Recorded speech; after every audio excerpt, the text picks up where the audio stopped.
Morning മക്കളെ. Christmas exam അല്ലെ? എല്ലാ വീഡിയോയും കേൾക്കാനുള്ളത് ഇത് തന്നെയാണ് മിസ്സേ. അപ്പോൾ എന്ത് ചെയ്യണം? പ്ലാൻ ഒന്നും ഇല്ലാതിരിക്കുകയാണെങ്കിൽ ബെസ്റ്റ് മോട്ടിവേഷൻ ആയിട്ടാണ് മിസ് വന്നിട്ടുള്ളത്.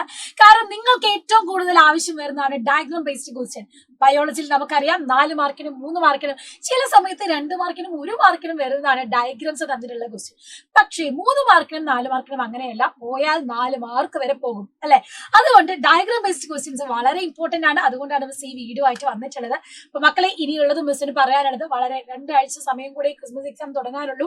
ഈ സമയത്ത് നിങ്ങൾ ഫോക്കസ് ചെയ്ത് പഠിക്കേണ്ടത് ഏറ്റവും കൂടുതൽ വെയിറ്റേജ് ഉള്ള ചാപ്റ്റർ ആണ്. അപ്പൊ അതിലെ ചിത്രങ്ങളും ഏറ്റവും കൂടുതൽ വരാൻ ചാൻസ് ഉള്ള ഡിസീസസ്, രോഗങ്ങൾ, അത്തരത്തിലുള്ള ഭാഗം ഫോക്കസ് ചെയ്ത് പഠിക്കാം. അതിന് നിങ്ങളെ ഹെൽപ്പ് ചെയ്യാനാണ് ഈ വീഡിയോ ആയിട്ട് മിസ് വന്നിട്ടുള്ളത്.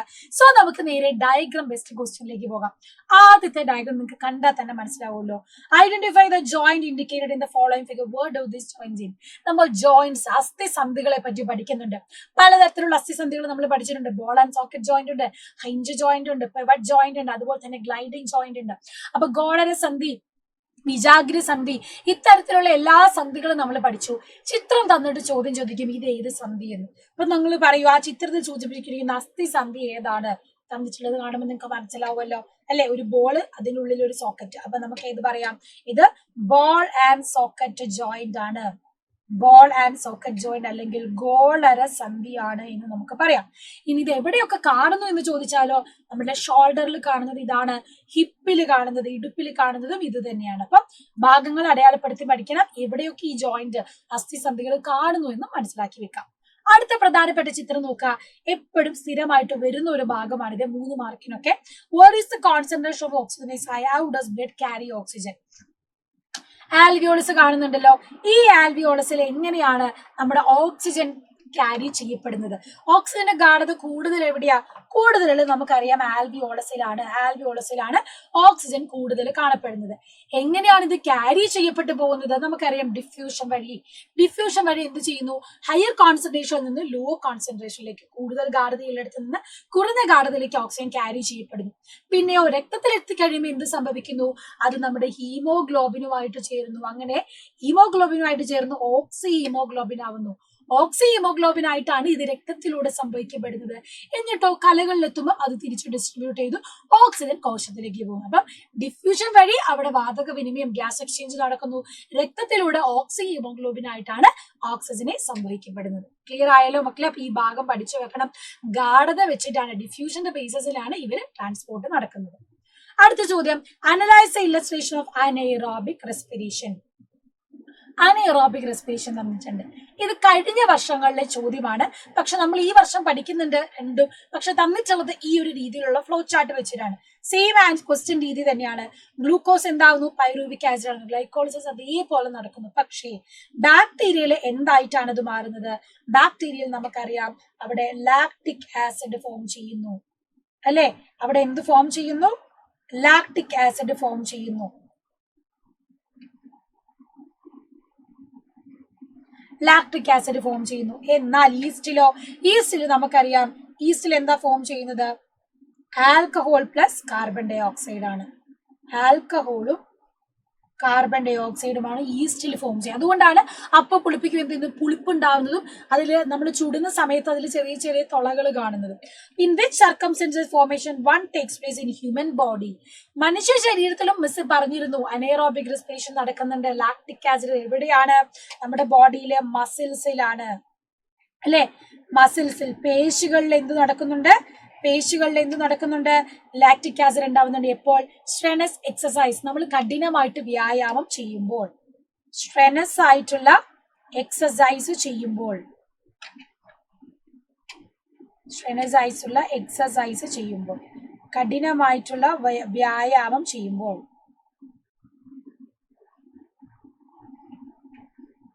കഠിനമായ വ്യായാമം ചെയ്യുമ്പോൾ. അപ്പൊ നമുക്ക് എന്തുണ്ടാവുന്നു? മസിൽ ഫാറ്റീഗ് ഉണ്ടാവുന്നു.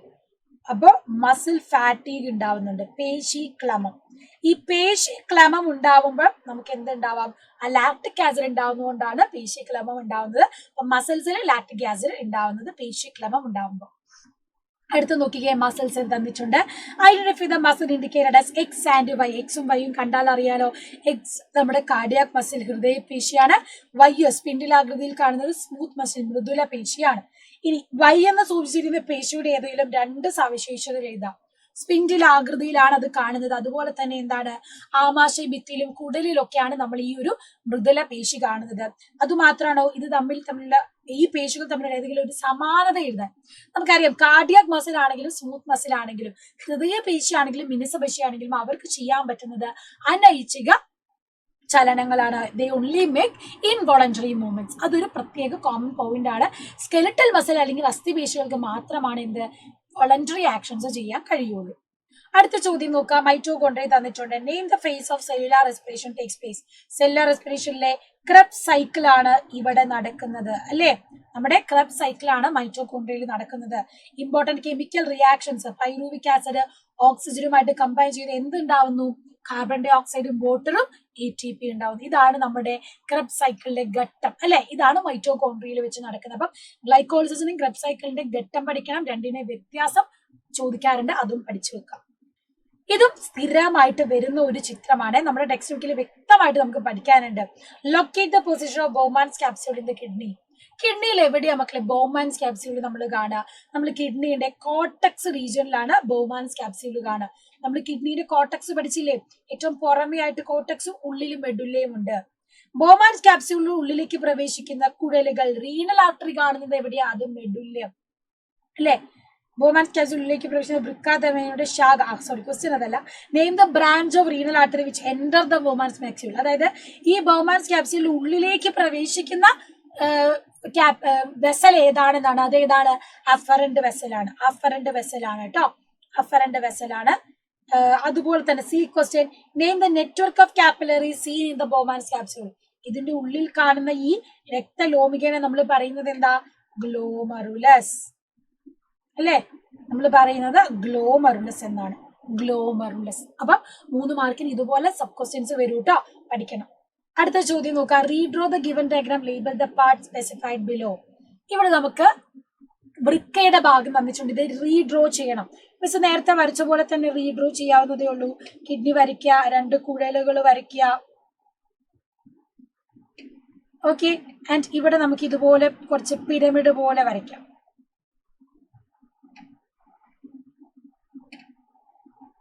ഓക്കെ.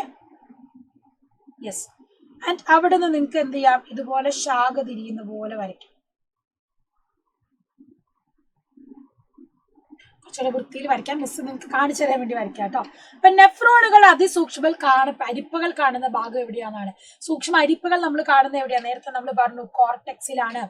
അതുപോലെ തന്നെ അരിപ്പകളിൽ നിന്ന് മൂത്രം ഒഴുകി എത്തുന്ന ഭാഗം എന്ന് പറയുന്നത് ഏതാണ്? നമ്മുടെ പെൽവിസ്. പെൽവിസിലേക്കാണ് ആദ്യം യൂറിൻ എത്തുന്നത്. അവിടെ നിന്നാണ് യൂറട്ടറിലേക്ക് പോകുന്നത്. നെഫ്രോണുകളുടെ നീണ്ട കുഴലുകൾ റീനൽ ആർട്ടറി നമ്മൾ കാണുന്നത് എവിടെയാണ്? മെഡുല്ലയിലാണ്. മെഡുല്ല. അപ്പം ഏറ്റവും പുറമെ കോർട്ടെക്സ്, ഏറ്റവും പുറമെയാണ് കോർട്ടെക്സ് കാണുന്നത്. ഇതാണ് നമ്മുടെ മെഡുല്ല, ഇതാണ് നമ്മുടെ പെൽവിസ്. ഭാഗങ്ങൾ അടയാളപ്പെടുത്താൻ ചോദിച്ചിട്ടുണ്ട്. അപ്പൊ ഇതുപോലെ ചിത്രം വരച്ച് അടയാളപ്പെടുത്താൻ ശ്രദ്ധിക്കാം. അവസാന ചോദ്യത്തിലേക്ക് നോക്കാം. Redraw the diagram of skeletal joint. അസ്ഥിസന്ധിയുടെ ചിത്രമാണ്, നിർബന്ധമായിട്ടും പഠിക്കേണ്ടതാണ്. അപ്പൊ നോക്കാം. Name the part indicated as X and Y. X എന്ന് പറയുന്നത് ഇതാ നമ്മുടെ സൈനോവിയൽ മെംബ്രെയിൻ ആണ് അല്ലെ. വൈ എന്ന് പറയുന്നതോ നമ്മുടെ കാർട്ടിലേജ് തരുണാസ്ഥിയാണ്. അപ്പം എക്സ് സൈനോവിയൽ ഫ്ലൂയിഡ്, സൈനോവിയൽ മെംബ്രെയിന്റെ ഉള്ളിൽ കാണുന്ന ഫ്ലൂയിഡ് ആണ് ഇവിടെ കൊടുത്തിട്ടുള്ളത്. കണ്ടോ? ഇതിന്റെ ഉൾഭാഗം കാണിച്ചിട്ടുള്ളത്. അപ്പൊ സൈനോവിയൽ ദ്രവമാണ്. വൈ എന്ന് കാണിച്ചിട്ടുള്ളത് എവിടെയാ? നമ്മുടെ കാർട്ടിലേജ് ആണ്, തരുണാസ്ഥിയാണ്.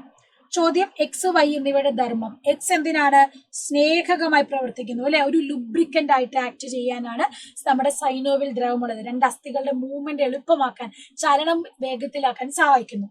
പിന്നെയോ നമ്മുടെ കാർട്ടിലേജ് റെഡ്യൂസ് ഫ്രിക്ഷൻ, അസ്ഥികൾക്കിടയിലുള്ള ഘർഷണം കുറയ്ക്കാൻ വേണ്ടിയിട്ടാണ് നമ്മുടെ തരുണാസ്ഥി അവിടെയുള്ളത്. അപ്പം എപ്പോഴും പഠിക്കുമ്പോൾ അതിന്റെ ഭാഗവും അതിന്റെ ധർമ്മവും പഠിക്കാൻ ശ്രമിക്കുക. അപ്പൊ ഇതാ ഇവിടെ ചിത്രം വരയ്ക്കാൻ കൂടെ പറഞ്ഞിട്ടുണ്ട് അല്ലെ. അത് മിസ് വരച്ച് കാണിച്ചു തരാം എങ്ങനെ നിങ്ങൾക്ക് എളുപ്പത്തിൽ വരയ്ക്കാം എന്നുള്ളത്. എപ്പോ ചിത്രം വരയ്ക്കാൻ നിങ്ങളോട് ചോദിച്ചാലും റഫ് ആയിട്ടൊരു ഫിഗറെ അവർ ഉദ്ദേശിക്കുന്നുള്ളൂ. പക്ഷെ വൃത്തിയായിരിക്കണം, എന്നാലേ നമുക്ക് അതിന് 1 മാർക്ക് കിട്ടുള്ളൂ. അപ്പൊ നേരത്തെ മിസ് കിഡ്നിയുടെ ഭാഗം വരച്ചല്ലോ, അതുപോലെ തന്നെ വൃത്തിയിൽ വരയ്ക്കാം. ഈ ഒരു നിങ്ങൾ നോക്കാം. ആദ്യം നമ്മൾ എന്ത് ചെയ്യുന്നു? 2 ബോൺസ് വരയ്ക്കുന്നു. ഓക്കെ, ആദ്യം നമ്മൾ 2 ബോൺസ് വരയ്ക്കുന്നു, അടുപ്പിച്ച് വരയ്ക്കാം. അത് കഴിഞ്ഞിട്ട് എന്ത് സംഭവിക്കണം, ഈ 2 ബോൺസിനെ ജോയിൻ ചെയ്യുന്ന ലിഗമെന്റ് ഉണ്ടല്ലോ, അതിങ്ങനെ ജോയിൻ ചെയ്ത് വരയ്ക്കാം. അതിന് തൊട്ടുള്ളിലായിട്ട് നമ്മൾ ക്യാപ്സ്യൂള് വരയ്ക്കുന്നുണ്ട് അല്ലേ, ക്യാപ്സ്യൂള് വരയ്ക്കുന്നുണ്ട്. എപ്പോഴും നിങ്ങൾ പെൻസിൽ വെച്ച് തന്നെ വരച്ചാൽ മതി, എന്നാൽ നിങ്ങൾക്ക് റബ്ബ് ചെയ്ത് വൃത്തിയിൽ വരയ്ക്കാനൊക്കെ എളുപ്പമാവാം. പിന്നെ നിങ്ങൾക്ക് ഇവിടെ സൈനോവിയൽ മെംബ്രെയിൻ കാണാം അല്ലെ, സൈനോവിയൽ മെംബ്രെയിൻ കാണാം. എന്നിട്ടോ അതിന്റെ ഉള്ളില് സൈനോവിയൽ ഫ്ലൂയിഡും ഉണ്ട്.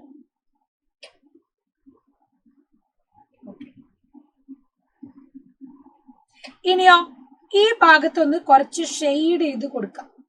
ഈ ഭാഗത്ത് ഷെയ്ഡ് ചെയ്ത് കൊടുത്താൽ ആരായി, നമ്മുടെ കാർട്ടിലേജ് ആയി, തരുണാസ്ഥി. അതേപോലെ തന്നെ ഇവിടെയും ഷെയ്ഡ് ചെയ്ത് കൊടുക്കാം.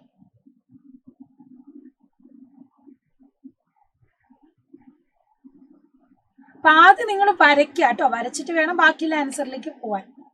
ക്ലിയർ?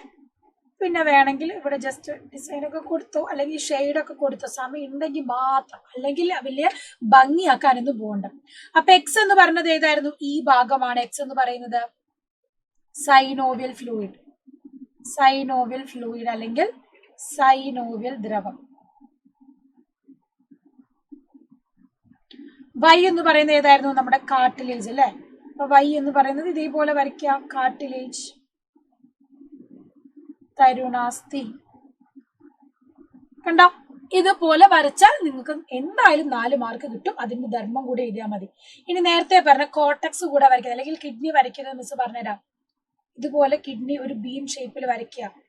ഒരു കുഴല് ഇവിടുന്ന് ഇങ്ങോട്ട് പോകുന്നുണ്ട്, പിന്നെ ഇവിടുന്ന് വേറൊരു കുഴലും നമ്മുടെ യൂറട്ടറിലേക്ക് ജോയിൻ ചെയ്യുന്നുണ്ട്. പെൽവിസ് ഇതുപോലെ പൾജ് ചെയ്ത് കിടപ്പുണ്ട്. പിന്നെ കോർട്ടക്സ് കഴിഞ്ഞാൽ പിന്നെ ഇവിടെ പിരമിഡ്സ് പോലെ ഒരു ഭാഗം നിങ്ങൾക്ക് കാണാം.